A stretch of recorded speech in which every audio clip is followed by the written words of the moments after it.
Imagine a system. It is designed to launch thousands of nuclear weapons. It does this automatically.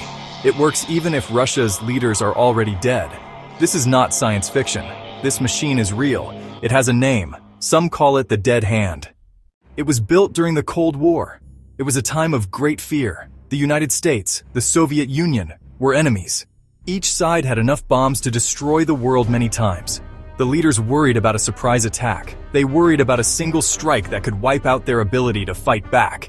So, they built a machine to ensure revenge. This system was the ultimate insurance policy. It was a promise.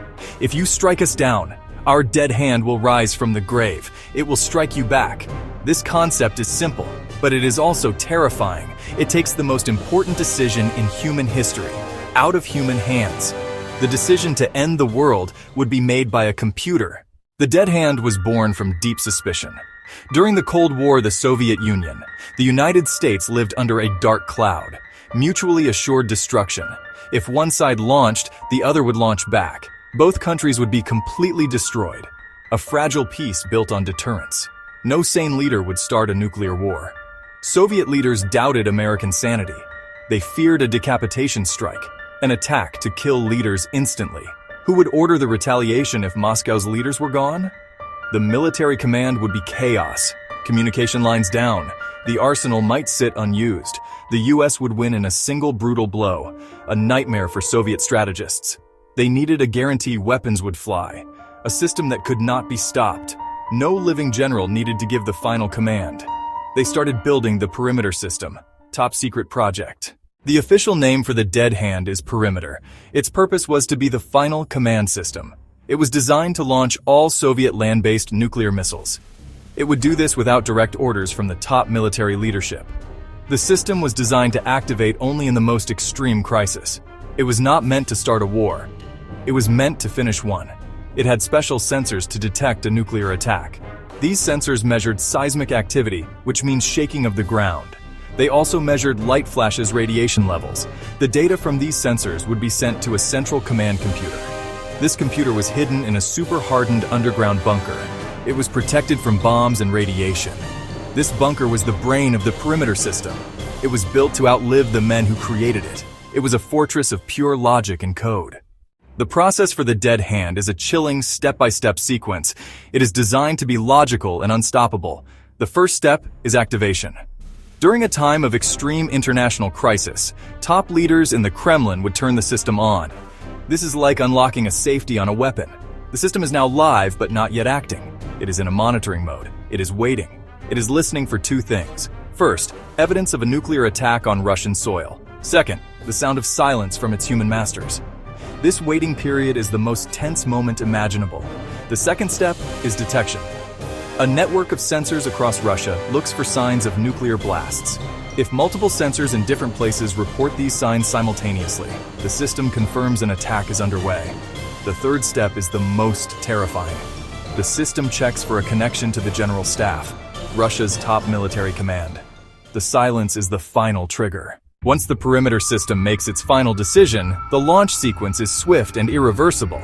The underground command bunker sends its own secure order.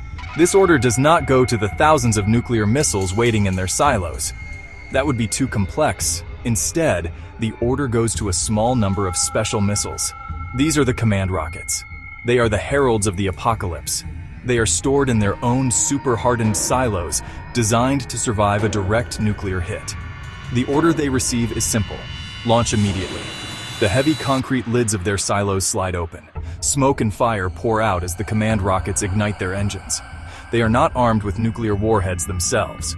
Their payload is far more powerful in a different way. Their payload is a command. It is a radio transmitter and an antenna. They blast into the sky, climbing high above the chaos on the ground below. They travel across the entire country, following pre-planned flight paths. They are designed to cover all the regions where Russia's land-based intercontinental ballistic missiles are located. As these command rockets soar through the sky, they broadcast a single, repeating message. For many years during the Cold War, the dead hand was just a rumor. It was a ghost story told by intelligence analysts in the West. Hints, pieces of information, no solid proof. The Central Intelligence Agency had reports about a strange command system. unusual radio signals, construction of deeply buried bunkers. But the full purpose of the system remained a mystery. It was hard to believe that anyone would build a machine that could automatically start a global nuclear war. It seemed too reckless, even for the Cold War. Then, the evidence started to become clearer. In the 1990s, after the Soviet Union fell, some former high-ranking Soviet officials began to speak. They described a doomsday system called perimeter. One of the most important sources was a man named Vladimir Yaranik. He was a colonel in the Soviet Strategic Rocket Forces. He helped design and operate the system. He confirmed that the system was real. He also confirmed that it was designed to function without human intervention in its final stages. After the Cold War ended, many people assumed the dead hand was turned off. The Soviet Union was gone. Russia and the United States were no longer pointing thousands of missiles at each other every day. It seemed logical that such a dangerous system would be decommissioned. For a while, there was silence. The ghost of perimeter seemed to have finally been put to rest. But in recent years, there have been unsettling signs. These signs suggest that the dead hand may not be dead after all. It may have just been sleeping, waiting for a new era of tension. Russian military officials have made statements that are hard to ignore. In 2011, General Sergei Karakayev confirmed the perimeter system still exists. It is operational and being improved. It would still function even after a massive nuclear strike. This was a shocking admission. It confirmed Russia still relies on this automated doomsday machine as part of its national security. There is also physical evidence. Satellite images show construction and upgrades at known command bunkers. The world on a wire. The continued existence of the dead hand places the world in a delicate and dangerous position. The system was created for a world of two superpowers. Today, the world is much more complicated. There are many countries with nuclear weapons. The threats are no longer just about a massive surprise attack from one single enemy. Regional conflicts, terrorism, cyber warfare. An old system designed for a simple black and white conflict may not be safe in this new gray world.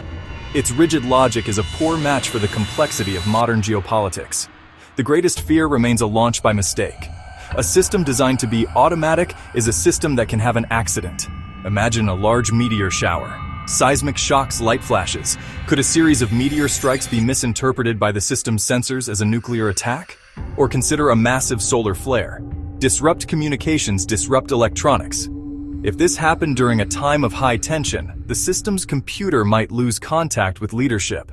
The machine would then simply follow its programming. We stand today in the shadow of this machine. It is a relic of a past we thought we had escaped, yet it remains awake and alert.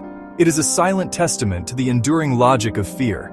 The system was built on the idea, the only way to prevent total war is to promise total annihilation in return. For decades, that dark promise may have helped keep the peace, but it came at a terrible price. It created a weapon that, once set in motion, could not be stopped. A doomsday machine that outlived its creators and the world it was built to defend. The alarms and red lights of the Cold War have faded. The underground bunkers are quieter now, but the logic of perimeter persists. As tensions rise between Russia and the West, the dead hand is once again relevant. It is being upgraded with new technology, becoming more capable and perhaps more unpredictable. The simple, brutal calculus of the past is being programmed into the complex systems of the future. We are forced to trust that its code is perfect. We must hope its sensors never fail. We must pray that no one mistakes a ghost on a screen for the end of the world.